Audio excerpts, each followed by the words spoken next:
I've learned that Lauren is kind of a next level beyond carnivore, transcending carnivore, maybe like Mm. leveling up as a human after carnivore. Recently, I did a 7-day dry fast. That's incredible. Congratulations, too. 7 days.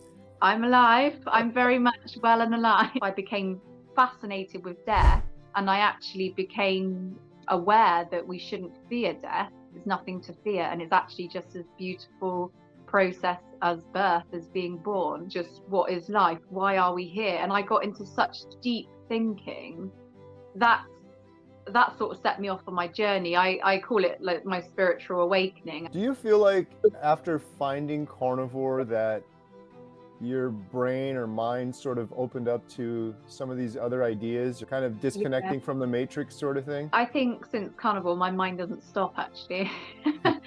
So I literally question everything. What sort of advice do you have for people? Maybe they just started carnivore, they want a next level.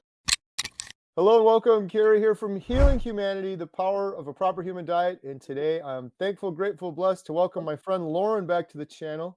Lauren, how's it going? Really good, thank you. Thanks for having me on. Yeah, absolutely.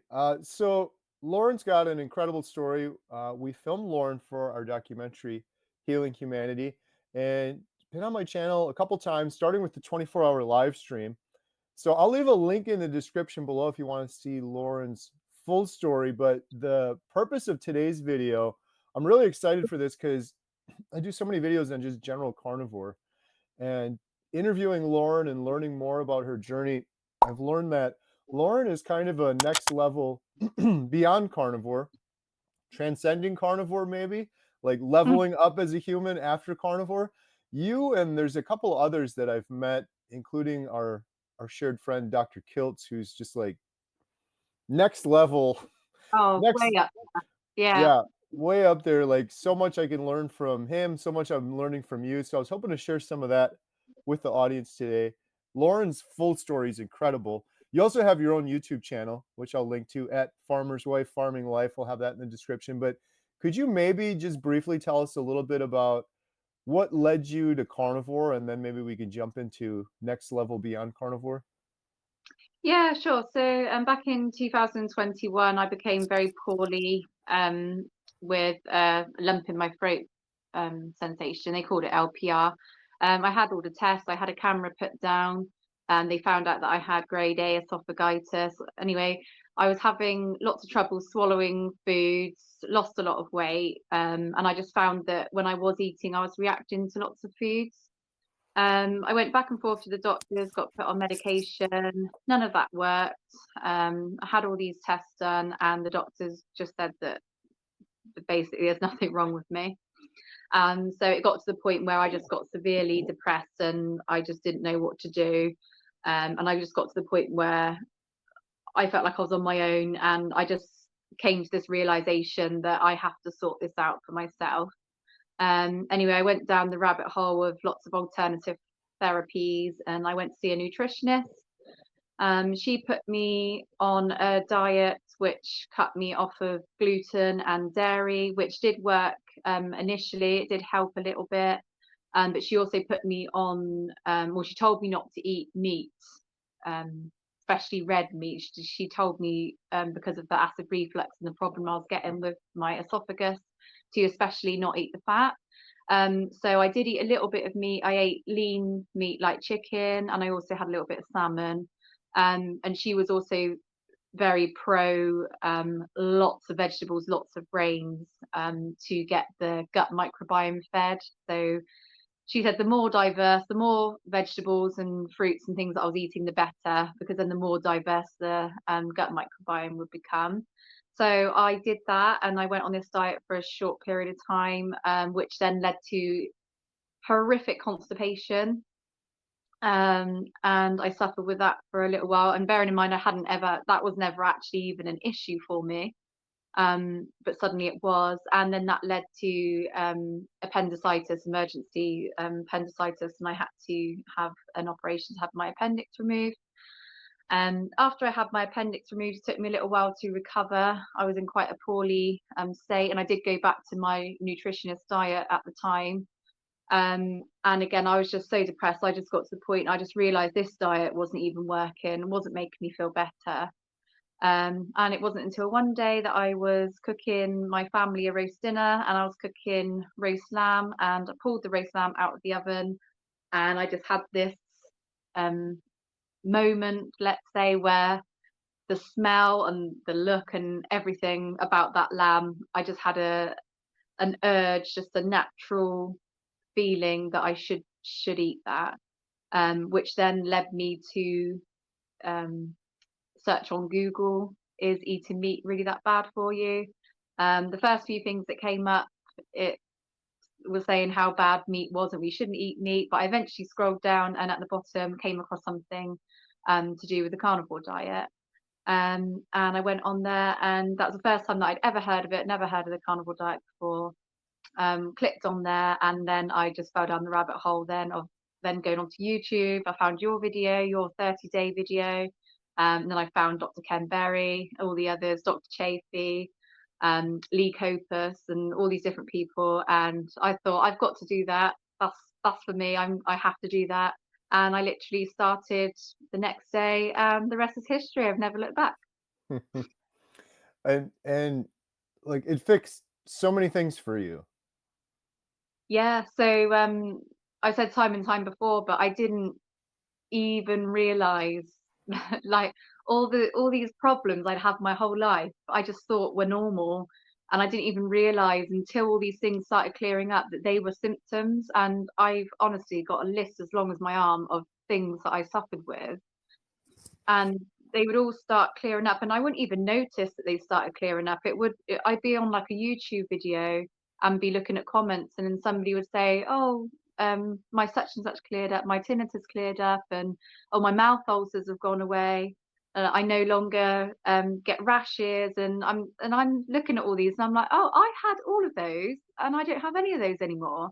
But I got to the point in my life where I just accepted that that was normal for being a human. A list as long as my arm of things that have cleared up. So I love your story in particular because it's just weird. You're on the other side of the globe, but so many of the issues you had, I had precise issues and some weird ones too, like the we call it Barrett's esophagus, but the gastritis or the esophagitis. I had that. I had my appendix burst on the operating room table. I had depression, anxiety, and like a million other issues similar to yours. It's just it's crazy. So that's awesome. So you found carnivore, you found healing. Like roughly how long ago was that that you found carnivore? 2023 May. So coming up 2 years now. 2 years. Wow. Coming up So two can years. we talk a little bit now about some of the next things? I find this with a lot of people, myself included. Like I fixed my nutrition, all these things healed, the brain fog went away. I don't know if it's because the brain fog's gone or I'm thinking more clearly, but I start doing these other things that maybe return us kind of closer to what's natural for humans, like getting sunshine in the eyes and things like that. And then, I wanna talk about fasting too, but have you done other things outside of nutrition that you just, like, started adopting after doing carnivore? Yeah, so I've done loads of things actually, but I found that carnivore really kicked off my interest in natural things in life. So grounding is one that I absolutely love doing, and I actually realized that I have naturally grounded my whole life. And I remember as a child, I would love to go outside with my shoes off, and I was constantly being told by my parents, "Go back in and get some shoes on." But I could walk across like stones, and my sisters would say to me, like, "How are you walking bare feet across stones?" But I just naturally always did that. Yeah, and I was just being told to go back in and get some shoes on, because I was weird. But when I look back on it, I think actually I naturally did these things as a child, and then as an adult you stop doing them. And now there is absolutely nothing I love more than it sounds really strange, but putting my bare feet in the grass or in the sand. I love the feeling. And so I definitely try and do that as much as I possibly can, even if it's wet. I think I don't actually know the science behind it, but I think even if it's wet, it's supposed to be better for you. for grounding. Yeah, Um, but yeah, that's definitely something that I've incorporated that I just I can't personally say I've felt any benefits from it. I don't know. I might have, I don't know, but I personally just love the feeling of my bare feet being in the ground. right. Yeah, I'm with you. I don't know if I did it as a kid, but after doing carnivore, I heard somewhere that getting natural sunlight in our eyes first thing is important. And then one of my things on carnivore is it's just like I realized whatever we've done as humans since the start of time, that's like what's best. Just do that, right? It's so simple. Mhm. And since the start of time, we probably had sunlight waking us up, not artificial light. So I started Yeah. doing that. And when I would do it in the morning and I'd like come out of bed and I just had my shoes off one time. I'm like, oh, this is kind of nice. And then I Mm, started hearing about grounding and I'm like, I just I thought it was crazy though. I'm like, okay, my foot's gonna touch the ground and that's gonna do something for me. But there is a lot of science around it, like some really good science. I've heard Professor Bart Kay talk about it before, but I don't know that much about the science, but like you, I just like I feel good. I just like it. It feels natural, it feels good. mm. And I always go back to like animals, and you think animals are just constantly grounded. They don't wear shoes, and they're in constant contact with the earth. So why aren't we? Right, But it is. It's a natural state. It's a natural state that we should be in, but we just don't do that anymore.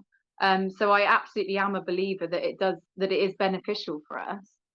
But I just naturally think it feels good right. anyway. Do you feel like after finding carnivore that your brain or mind sort of opened up to some of these other ideas or thinking about life differently, kind of Yeah. disconnecting from the matrix sort of thing? Yeah, I think since Carnival, my mind doesn't stop actually. So I literally question everything. I anything that's ever told to me now, I always question it, and I just think, I don't know. I'll think about that. Um, but definitely, but even before Carnival, when I went through my illness and when I went through my major depression, I went through a real stage of what is and that sort of set me off my journey, and ever since then I've just been growing and learning more and more and more, and I question everything every day. um but I went through this whole what is life and then what is death. I became fascinated with death, and I actually became aware that we shouldn't fear death. It's nothing to fear, and it's actually just as beautiful process as birth, as being born. um but the whole time I was going through all this in my head, I think I needed to be silent. I needed to be by myself. I needed to be in my own thoughts. And these thoughts all sort of came to me, and I kind of found the answers. But I'm still, as I'm going along now, I'm still on the journey, and I'm still learning every single day. Quick interruption. Did you know we have an incredible membership site for you called healinghumanity.life? We have a special offer going on right now. Learn more at the link in the description. We have courses, we have expert Q&As with the good doctors. We even have a Healing Humanity Heroes Zoom call once a week, highlighting real heroes that will inspire you on a path to healing. The community is wonderful. We're going to be implementing a buddy system so you can be held accountable, recipes, all sorts of great stuff to help you on a path to healing. Learn more at the link in the description below. But I just feel like I view life and death and all these different things in such a better way than previously. Like before being ill, death was always very scary to me, and when I had the anxiety, I just lived my life in fear. Everything was based around fear. Now I sort of have a positive spin on everything. So even if something is not quite going my way or not quite working out, I can look at that as that's happening for me. It's not happening to me, it's happening for me, for my growth. So everything bad that ever happens to anybody, to any of us, all happens for us, and there's a lesson to take from that. And an opportunity for us to grow and get a step further from that. So, and I love that. I love that feeling. So it's a really nice way to look at life, even if something's not quite going your way, that you can go, oh, it's fine. I can deal with it because it's for me. It's happening for me. Everything that's happening to me is happening for me, and it's for my own growth. Quick interruption. Did you know we have an incredible membership site for you called healinghumanity.life? We have a special offer going on right now. Learn more at the link in the description. We have courses, we have expert Q&As with the good doctors. We even have a Healing Humanity Heroes Zoom call once a week, highlighting real heroes that will inspire you on a path to healing. The community is wonderful, recipes, all sorts of great stuff to help you on a path to healing. Learn more at the link in the description below. And living your life in faith over fear is just a completely different story altogether, and it just feels so good. And I am so grateful that I do not live my life in fear anymore. That's amazing. It's so incredible because when I interviewed you for the documentary, you started touching on some of these things, and right around the same time as you, uh, I started coming to similar realizations. For me, it was I lost my good friend Jeff DeProsperous to stage 4 cancer, and it was really tough. And my friend Bill recommended a book, and the book was called Embraced by Light. And the book talks about a lot of things that you, Lauren, just touched on. Um, the book talks about humans as eternal beings and that we're here in life to further ourselves as eternal beings and that we embrace the bad and the good because that is what takes us to sort of the next level. The book also, the woman that wrote the book, she died and she was resuscitated, and she described death as like one of the most beautiful, amazing things ever. And then I went down this rabbit hole of learning more about like near death experiences and things like that. And so it's just so interesting when I interviewed you and you started talking about this because I had just scratched the surface of it myself and came to the same realization, which really helped me, that I don't fear death at all anymore. And just like you, I did my whole life. I'm just riddled with anxiety. And what is anxiety? It's basically your fear of everything, but ultimately fear of death. But I have none of it anymore. And it's like almost like Carnivore, where you feel so much better on Carnivore, you want other people to know about it. In a similar way, you like want other people to know about like life is so I feel like I'm living for the first time, whereas before I was just a shell, just walking around scared all the time. It's so much better when you're living life without any fear whatsoever. Yeah, definitely. How did you just come to this? Like you said, you were thinking about it a lot, but did you just kind of come to it yourself? Because I don't know that I would have figured it out without that book.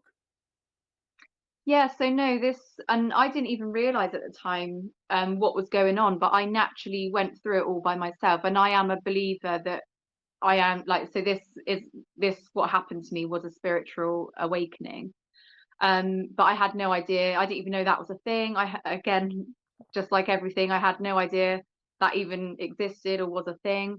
I naturally went through all these processes in my head. Honestly, I just became so obsessed with why we are living. Like, what is the point? What is the point in life? To the point where I was Googling, like, why are we here? What is the point in life? And I wanted to see everybody's point of view on why they think we're here. What is this? And I just got into such deep thoughts of what is the point in all of this? Like, because if you really think about it, we are just a speck in this huge universe. We are just a tiny little speck. And when I think you can think too much about anything, but when you really think about it, you do get to the point where you're like, what is the point of all this? Like, why are we here? And then I did the same with death. And then, like you, I got a bit obsessed with near death experiences. So then I would be on YouTube and watching everybody's accounts of near death experiences. And nearly everybody's near death experience was almost identical, which made me really believe that that is what happens when you pass over and go to the other side.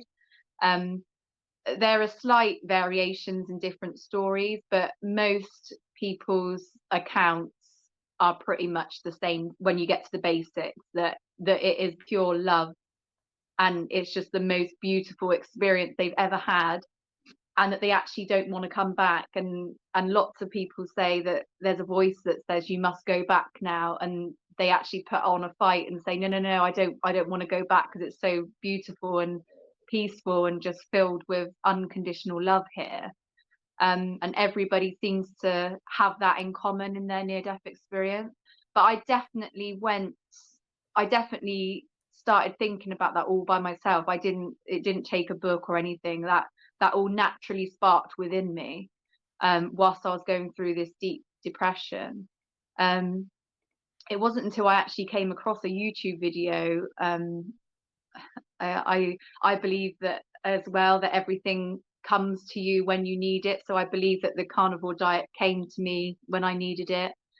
And same with this YouTube video. So I stumbled across this YouTube video which was all about spiritual awakening, and it was something like, oh, 10 signs you know you're going through a spiritual awakening. And I watched that video, and then I was like, oh, this is what's happening to me. I'm going through a spiritual awakening.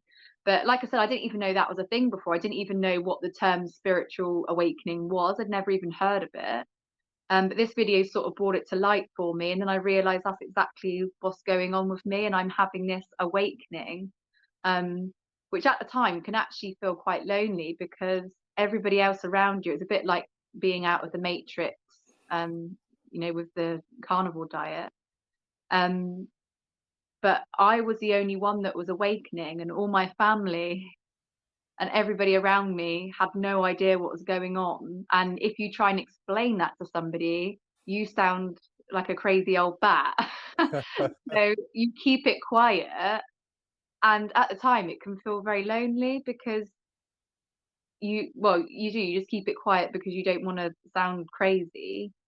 And everybody else around you is not going through it, and it's just something that's happening to you personally. But I think the longer you're in it, the longer you're in the journey, and the longer that I'm learning, the more I'm at peace with it, and the more I feel more connected spiritually. And I'm completely at peace with it now, and I feel like I've just ascended and grown quite a lot, Mm. um and as a result completely changed my outlook on life.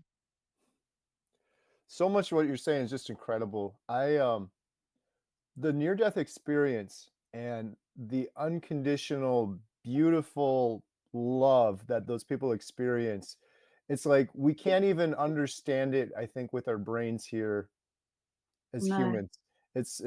I've heard it described exactly like you did so many times.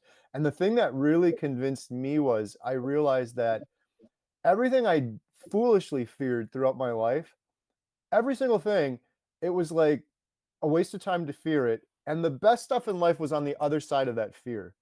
Um, like, people fear public speaking, now I'm doing all these meetups, it's amazing, like, it's awesome, you're connecting with these people. You're terrified of speaking, and then you do it, and it's incredible.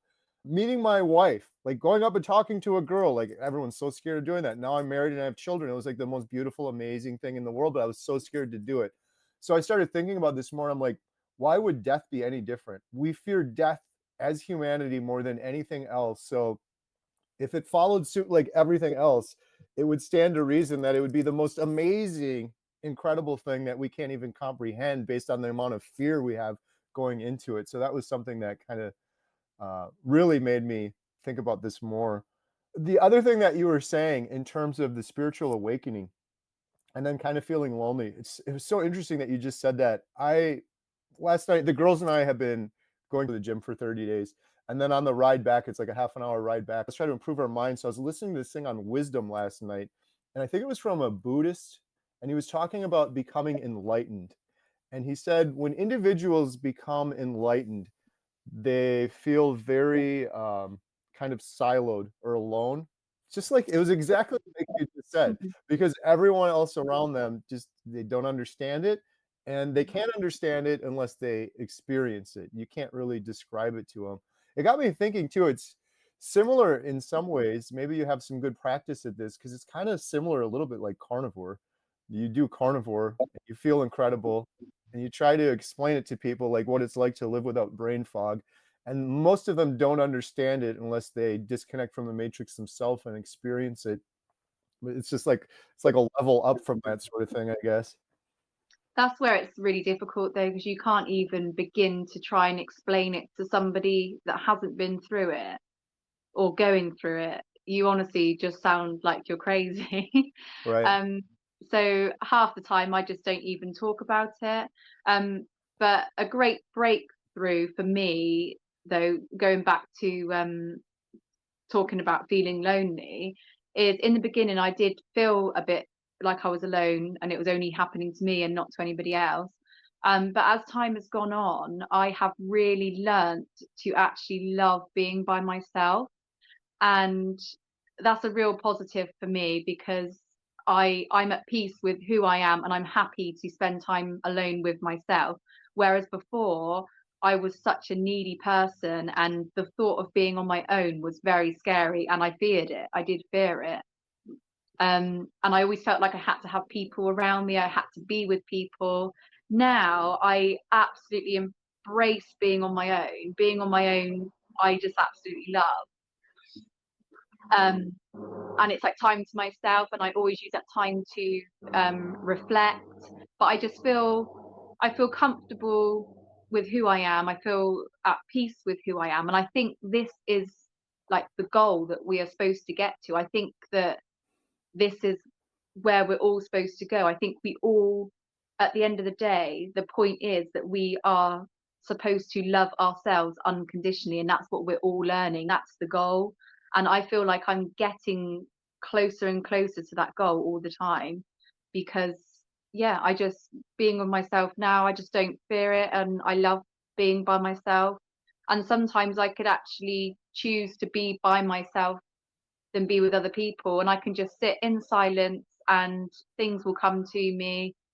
Everyone has different versions of what meditation is, but for me meditation is just sitting in silence and just letting thoughts come and go, and just being with myself, and love being with myself. And I really do believe that's where that's the level we're all supposed to get at. I think that is the ultimate goal, that we should all be loving ourselves unconditionally.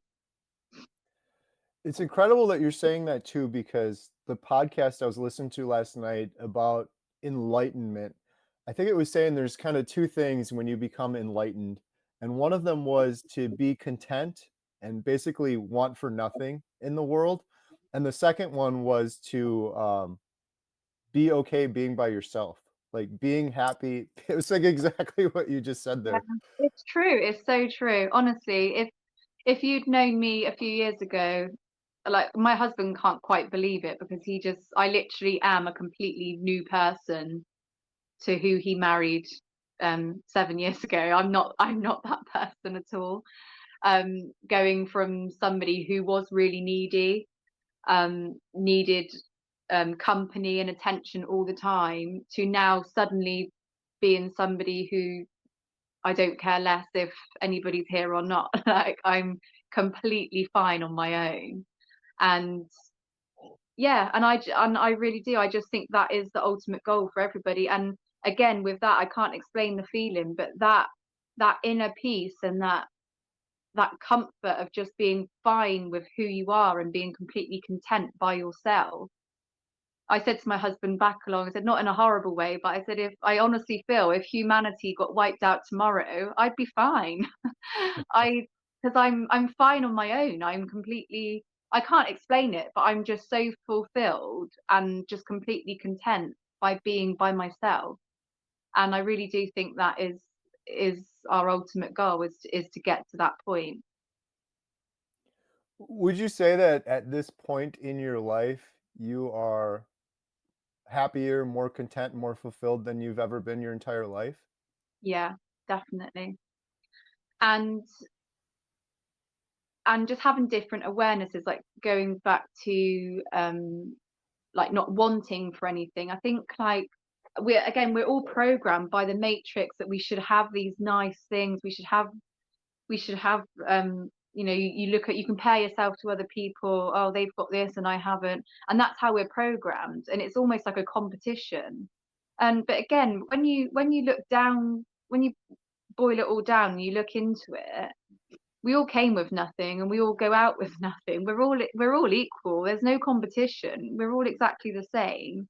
We should all just love each other, and I really do think that we should treat people how we wish to be treated, and what we give, we get back. I think like attracts like, and what we emit is what we attract. So I just think if you're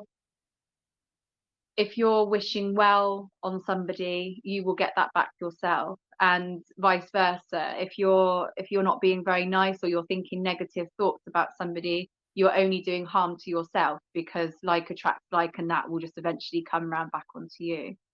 But I just think this complete different awareness of, actually, like in the Matrix, we have been led to believe that we need the best of everything, and just your whole life you're sort of working towards, oh, you must have this really nice car, you must have. None of that matters. It doesn't matter.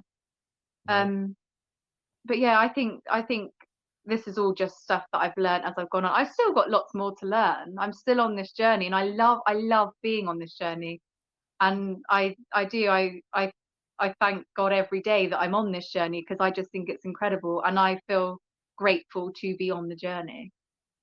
Yeah, I'm with you. Like we were saying earlier, it's so much better living life without fear, but also embracing it. Like something bad happens, great. There's every single thing that is bad that ever happened to me had a purpose, and Yeah. it's so much nicer living that way and knowing that it's just fearless. Like you're really living life for the full time, for the first time, and unfortunately, most people aren't doing that, but hopefully more will. hmm What sort of advice do you have for people? Maybe they just started carnivore, they want a next level. Like, is there meditation or a book, or like what can people do that are still living their life maybe with fear or anxiety? Well, I just think, honestly, and going back to anything natural does us no harm at all. Um, so going back to earlier saying that I was doing grounding, and I also, like you, um, started to get the natural light in my eyes. So I would always just wake up in the morning and turn my phone straight on and be on my phone. But now at night time, my phone goes on aeroplane mode as soon as I go to bed. And I always wear blue light blocker glasses in the evening as well, so I don't have any of the blue light. And it definitely does help.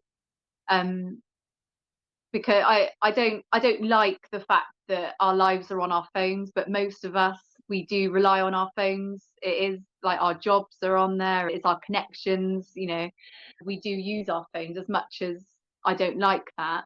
But I think if you're using your phone and you have your blue light blockers on, it definitely helps me wind down, and I find that I'm tired a lot earlier than what I would be if I didn't wear my blue light blocker glasses. But like things like my bedroom blind, I used to put my blind down every night, but now I just leave it open so that when the light comes through in the morning, you awaken. And I definitely don't turn my phone on in the morning now. As soon as I wake up, straight to the window. I don't always get outside. I do try if I can, but sometimes it's just not, with 3 young kids, it's just not practical. So I will just go over to the window, just get the light in my eyes. Um, and also something that's really, really helped me is just completely limiting the use of my chemicals. So I make all of my home cleaning products.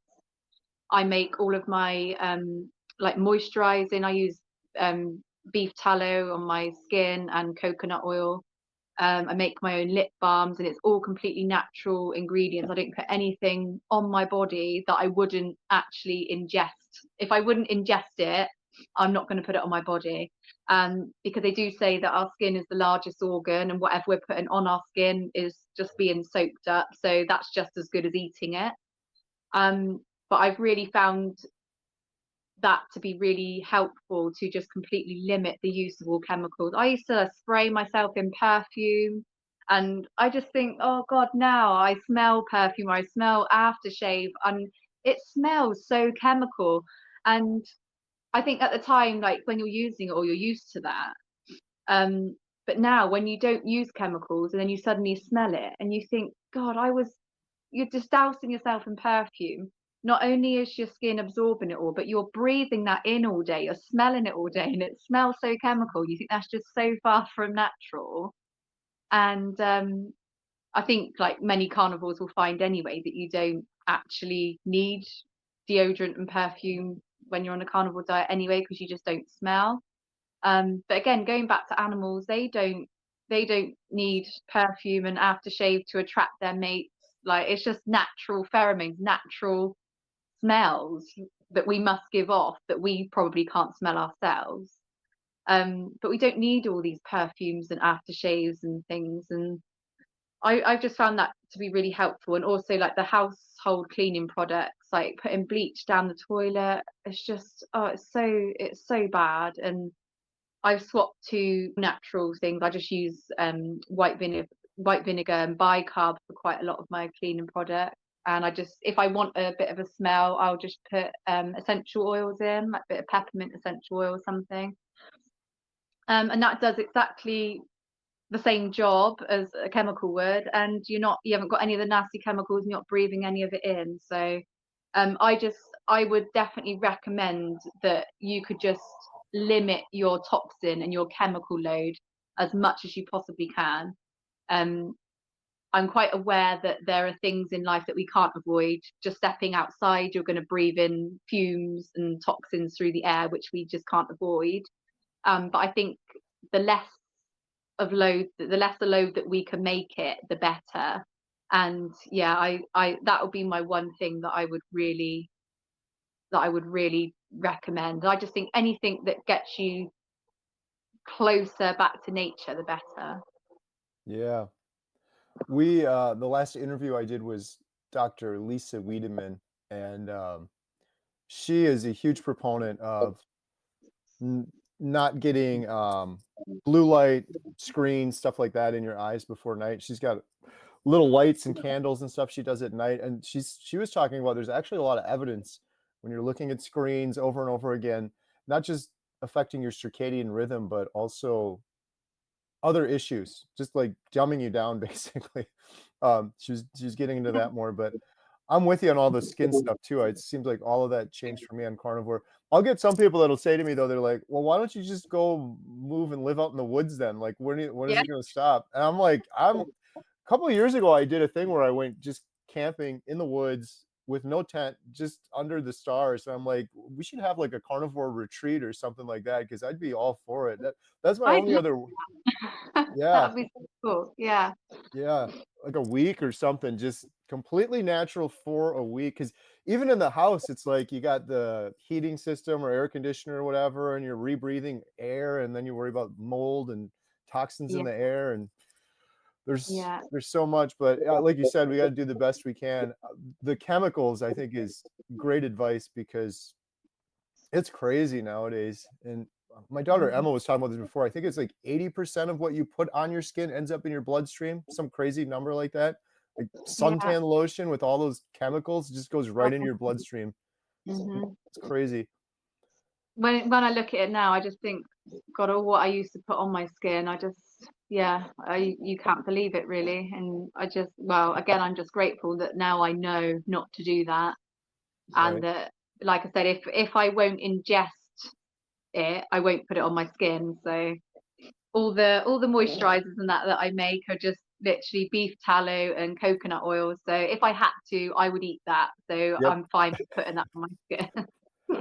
That made me laugh as well. So much of what you said is just crazy. My daughter Emma, she's got some skincare stuff she does. It's tallow. And she was just filming something like 2 days ago. And she's like, "Look, I can just eat my skincare stuff." And she literally ate it. She's like, Yeah, "It's completely natural." And she's like, "That's the only thing I'll put on my body is if I can eat it, because yeah, it's natural kind of thing." yeah, So you've gone a little bit of a step further, and I have as well in terms of after carnivore. Well, even before carnivore, I did a little bit of fasting.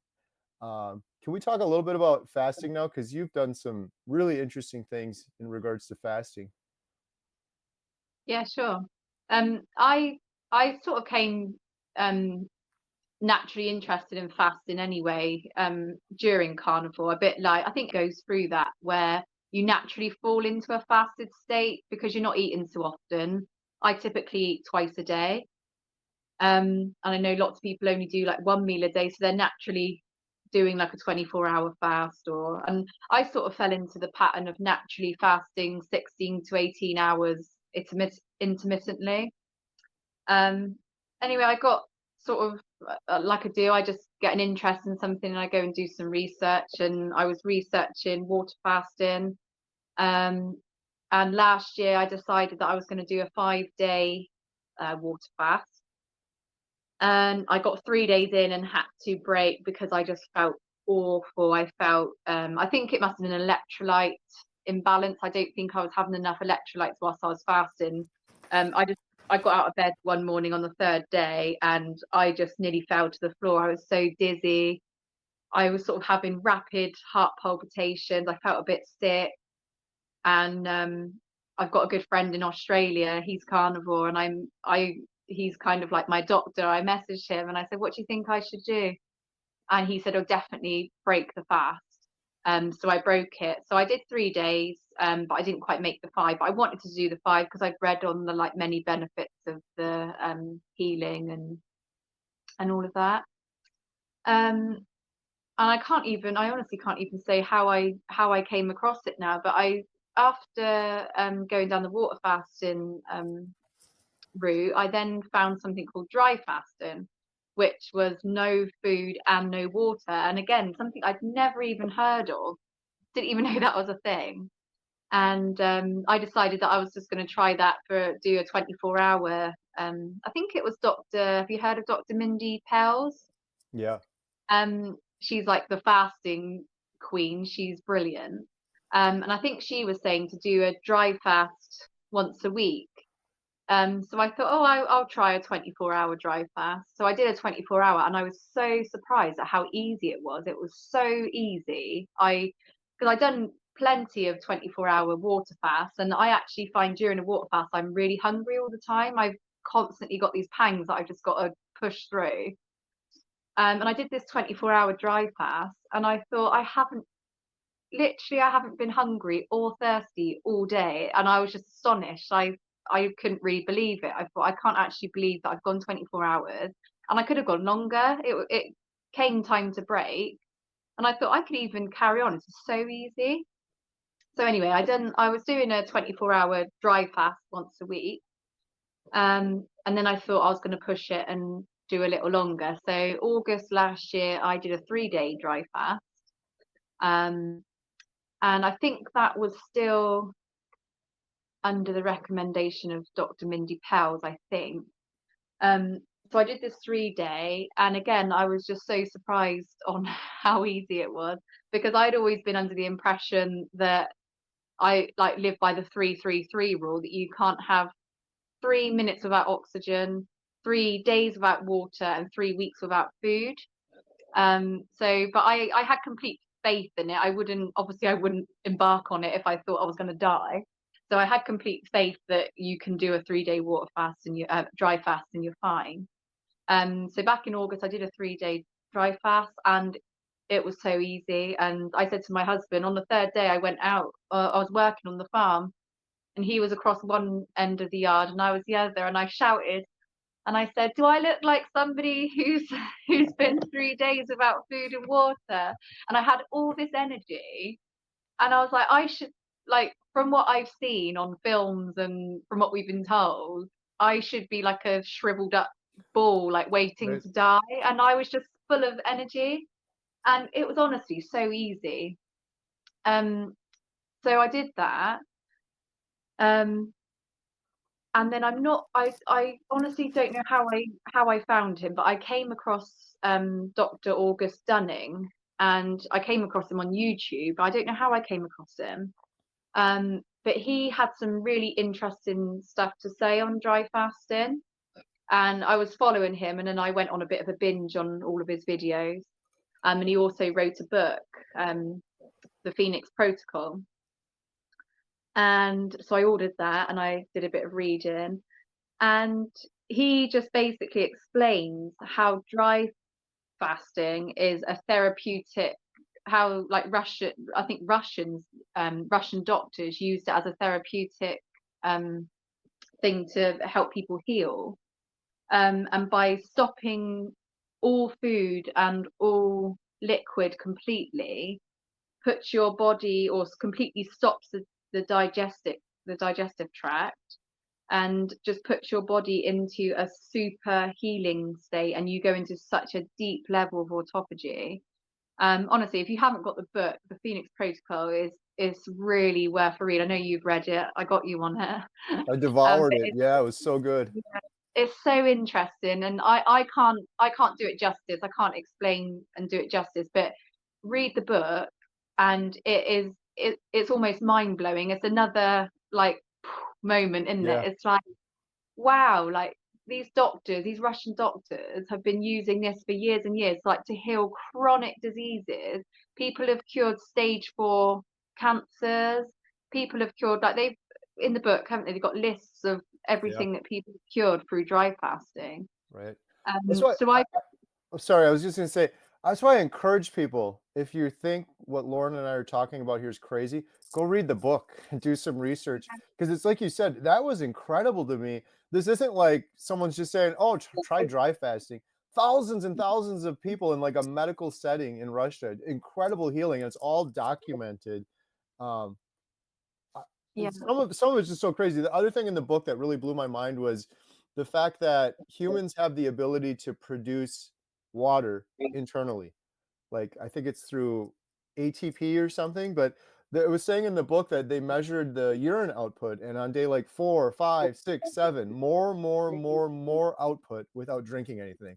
When I read that, I'm like, that's incredible. That's just like, how's he? Because just like you, I'm like, you're gonna die in 3 days. That's all I've heard. You see it in all the movies. You're gonna just die, but it's not true. no, no, I would definitely say read the book, because it's absolutely mind blowing, and they've used it now for thousands and thousands of years. And I really like the saying by Hippocrates that he said that sometimes doing nothing is the best remedy. And so supposedly when we're water fasting, we're not having any food, but we're still having water, and water still can feed parasites and can still feed old viruses. Viruses, parasites all still need water to stay alive. The moment that you stop putting water in, all these things can die off. Um, so yes, I can attest for that. So I am proof that you can go a lot longer than 3 days without water. And honestly, the stuff that they say in the book is all so true, and I'm so excited to share it with you, like personally, because we've been talking about it. And I don't know if you remember the part in the book, it's Dr. Shenikov, and they give you the 11-day dry fast, the breakdown of what happens on day 1, 2, day 3, day 4, day 5. So every single day I was referring to that. I think every single day during my dry fast, I read that book from front to finish, because I was just so fascinated by what my body was doing.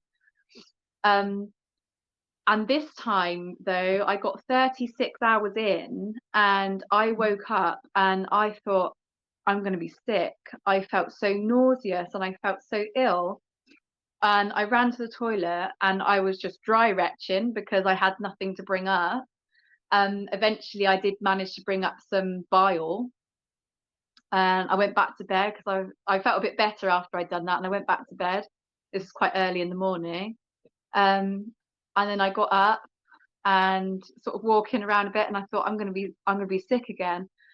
So I referred to my book. I did go to the bathroom, and I brought up a bit of bile, and I referred to the book, and it did say in there that nausea can happen, and it's a process of purification. So anything that's in your body that your body doesn't need in there is trying to get rid of. It's just bringing it up or pushing it out to get it out of your system. So I wasn't worried about it at all, because you could be like, oh, is this not right? I might break my fast. But I thought, I'm only 36 hours in. I had complete faith in everything that Dr. Dunning saying in the book. And it was there, said nausea, and that is not to worry about it. It is a pure process of purification. And then later on that day, I had the best day and I felt absolutely fine. So that all completely went away.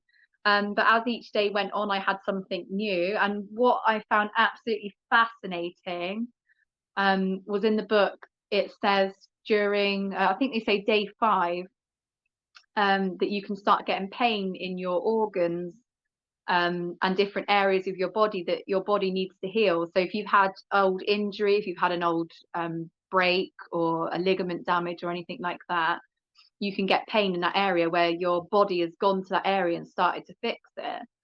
Well, I think about day 3, I woke up and I had pain in my appendix, Hmm. and I was like, oh, I've got pain, like on my in the right side of my abdomen. But at the time I didn't realize. I thought, why have I got pain down there? And as the day went on, I thought that's my appendix site, and I thought that is my body, because obviously 2 years ago I had my appendix taken out, because Dr. Dunning says that like it will also, your body will also go and heal scar tissue and things like that. And that was my body going to the site of my appendix and healing the scar tissue. So I had that sort of like a dull ache probably for half a day on day 3. Another day I had a slight sort of dull ache in my shoulder. So these pains were like moving around my body. But I don't know, I get a bit excited talking about it, but not that I want the symptoms, but I almost liked having them because I knew which part my body was healing. So I'm like, oh, it's sort of gone for my arthritis in my shoulder now. It's gone for this point. It's gone for my appendix. Um, and also in the book as well, with the urine output, I can absolutely attest for the fact that your body makes water, because I've actually documented it all. I'm going to put it on my channel. I've documented my whole dry fast, and I've done urine output and everything so that you can see what urine output I had in the day during the 7 days. But throughout the 7 days of the dry fast, I was having at least 500 mils of urine every single day. Some days even more than that. I think the most I had one day was 900 mils. It's quite gross because I literally was weeing in a jug, but that was the only way that I could sort of do it to show people how much urine I was still producing, even though I'd been without water for all this time whilst I'm on the dry fast. So I think the most I produced was about 900 milliliters, which is quite a lot for somebody who hasn't had any food or drink. And I think the least was about 400 milliliters. But anyway, as the dry fast went on, and as Dr. August states in his book, throughout I think from about day 6, my urine, I think they describe it as slag in the book, where it's just all this like sludge, like orange sludgy stuff. And I had like my urine in the jug, and they said to leave it to stand for 24 hours, which I did. And honestly, the orange sludgy stuff that was in there was unbelievable. But again, I love that. I love looking at that because I'm like, wow, that is supposedly, Dr. August says that all of that orange sludgy stuff is all toxins from the cells that have been completely detoxified, and it either comes out in your stool or in your urine. And honestly, I think it was day 6, it'll all be in my video anyway. But I think from day 6, I was having this orange sludgy stuff, and I'm just like, this is incredible. I can physically see what my body is pushing out and what I am getting rid of. And it honestly just absolutely fascinating. I'm so glad I did it. Day 7, it got to day 7, and I was ready to break though. So the morning of day 7, I woke up and I felt a little bit dizzy, which I hadn't felt at all. And so obviously, like, I was on the edge of caution at this point. Like, if I needed to break it, I was going to break it. So that morning I did go down and I had my first sip of water, and I'll tell you something else as well. It really makes you appreciate just water. So I feel like, so I've explained to you before, but sometimes with the carnivore diet, sometimes I struggle in social situations when everybody else is doing it. Not that I want to do it, but sometimes I feel like I'm the odd one out, that I'm not eating like them, or I don't feel included, or I don't get invited to things because I eat differently and things like that. So that's the only side that I do struggle with carnivore is socially, because I don't actually know anybody who lives near me who is a carnivore. So I am kind of like the only one. Um, and sometimes I sort of go into this thinking of like, oh, I'm only eating meat and I'm only eating water. I only drinking water. I don't have like tea, coffee, or any other fancy drink. Um, but I really needed this to happen, because this really made me so grateful to even just have water. And when I broke that fast with just water, I honestly, I could have cried. I was just so grateful for just that water. And every glass of water that I've had since I broke my fast last week, I I just say thank you. I just I say thank you for this water that I'm about to receive, because I am it. Yeah, I can't explain it, but I really needed that to put me in a place to just be so grateful that I'm drinking water, and so grateful that I'm only eating meat, because that's just the most.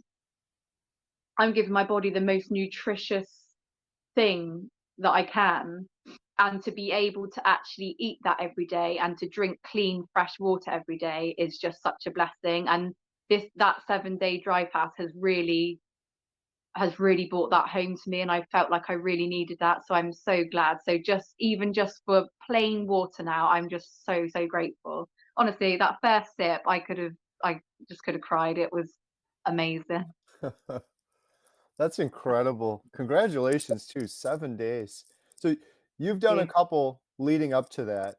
Um, I did a 3-day, just shy of 3 days. I was a couple hours shy of 3 days dry fast, and I'm doing more. Like, I felt so good doing it, and like I'm so happy for you, because I'm just thinking like you probably extended your life by a couple years. Like, who knows? Getting rid of those toxins, healing those things in your body that you were already doing great on carnivore and feeling better, but just those things like that. And we barely scratched the surface. I think there's a lot more to learn on gut microbiome, gut bacteria, but what you did for your gut in that 7 days is probably incredible. Probably got rid of things that were in there for like years and Yeah. years and years that are gone forever now. It's almost like Yeah, I you're think. back to like when you were a baby or born or something, just pristine gut health. Yeah. I think like viruses, that they all lay dormant in our guts, like old viruses, parasites, all these different things that apparently only dry fasting can get rid of, because they're just constantly being kept alive with the water. Um, but no, I'm so glad that I've done it, and I definitely will. As you know, in the book, Dr. August Dunning, he advocates to do it once a year, because along an extended dry fast, you don't want to be doing a lot. You can do 3 days and 24 hours or 48 hours a lot more regular. Um, but there's not really any need if you do a longer dry fast. So now I've just done my 7-day.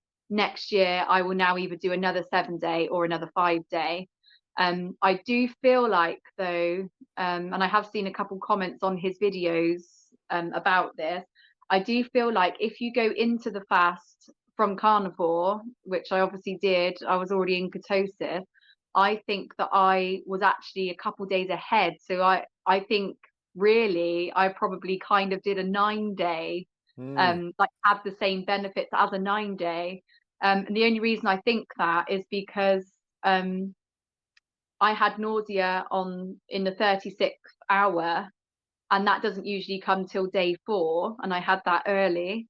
And then also all this slag and this orange sludge that was coming out in my in my urine, that doesn't usually come on until day 8 to 11. And I had this on day 6. So I think I was about a couple days ahead, because I was already in ketosis. So somebody going into a dry fast not in ketosis will take 2 or 3 days to hit ketosis. whereas I was already in ketosis straight from hour one. Quick interruption. Thank you so much for watching. If you're interested in learning more about our documentary, Healing Humanity, The Power of a Proper Human Diet, or supporting it, please visit donate.healinghumanity.movie. Our goal is to reach millions of people that are hopeless right now, and sharing the examples of real people over the course of 1 year that are undertaking a proper human diet to overcome obesity, type 2 diabetes, depression, anxiety, fertility issues.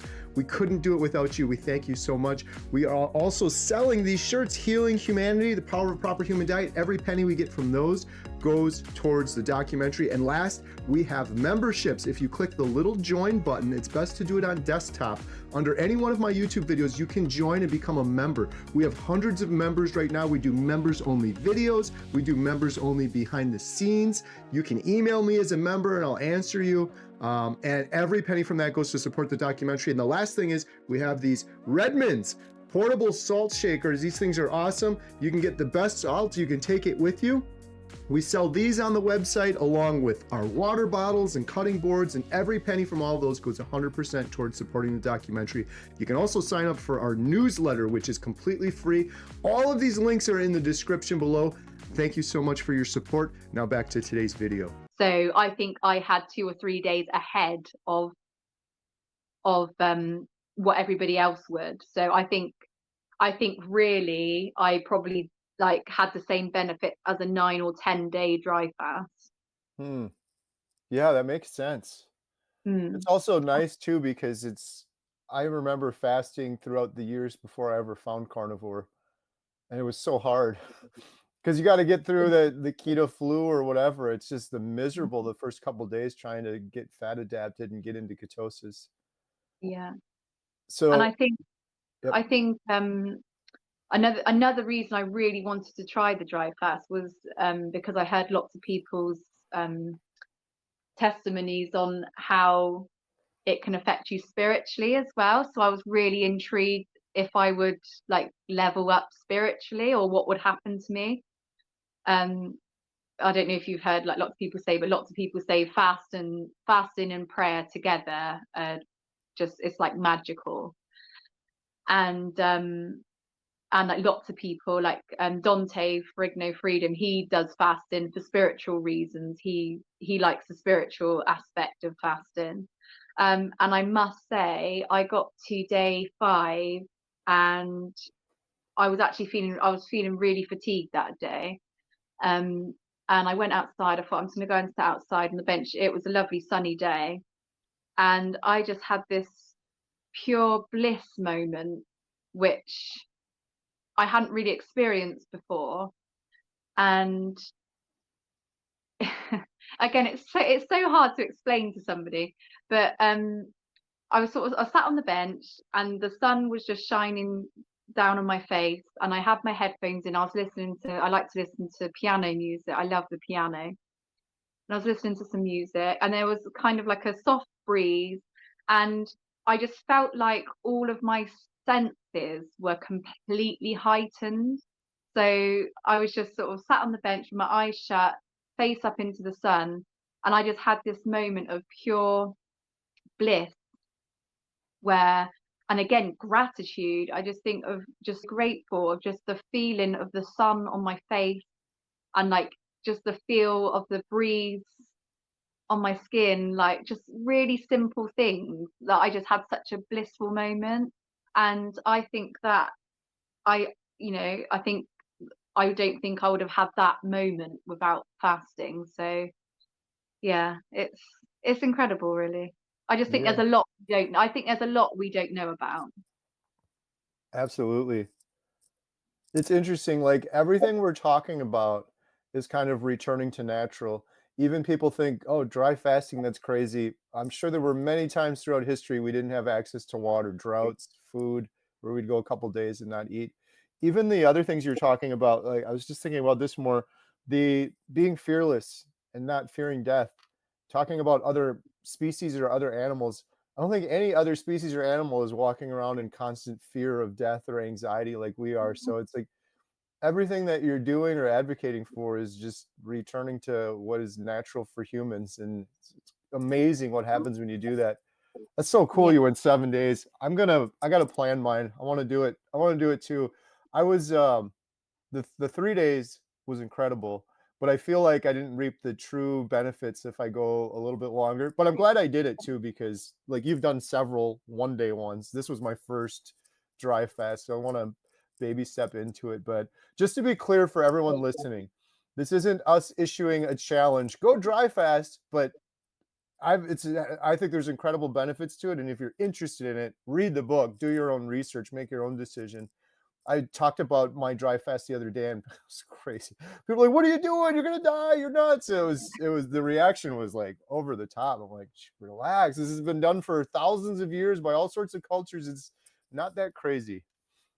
Yeah, but the thing is, like they do in the like if you read the book, I think that's the main thing. You read the book because the book's absolutely brilliant. Um, but I think I think it's very wise to do baby steps. So start with a 24, then a 48, and then go on to a 3 day. I did the 3 day and I found that really easy. You don't want to overdo it. Um, but I think definitely you want to ease yourself into it and don't just jump straight in. Um, but I really do believe that it's really beneficial, and like I say, I absolutely love like the physical results of feeling the parts that your body is healing and physical evidence of seeing what is coming out. And I just think it's brilliant. I think it's really beneficial. And Dr. August Dunn, his idea is that if you do a prolonged fast, so I just done a 7 day now. So that you do that once, and then that's long enough to get rid of all of your lifetime history of toxins and all the stuff you've accumulated. And then from every year thereafter, you can either do another 7 day or even a 5 day, and that will just be enough to get rid of, because then you've only got to get rid of the toxins that you've accumulated in that year. So that's just enough to get rid of what you've accumulated. And he says the more you do, the less stuff you'll see coming out, because you've got less Yeah. and less to detoxify. So they should get easier as they go along. But definitely, if you're going to go for a dry fast, the one thing I would 100% say is you need to take time. It is not something you can just say, oh, I'm going to do a 7 day dry fast tomorrow. I had to take 2 whole weeks where I'm not working, and I literally just was at home and rested, because you cannot do anything physical, and you don't want to stress out your body. You just want to, it is a time for resting and relaxing and just letting your body heal and go to work and do what it's got to do. And so you need a whole week for that. And then you also need a whole week for the refeed. So last week I did exactly the same. I just spent a lot of it relaxing, resting. And actually, Dr. Dunning reckons that the week after the refeed is way more important than the fast itself, because that's when your stem cells are doing all the work and they're rebuilding.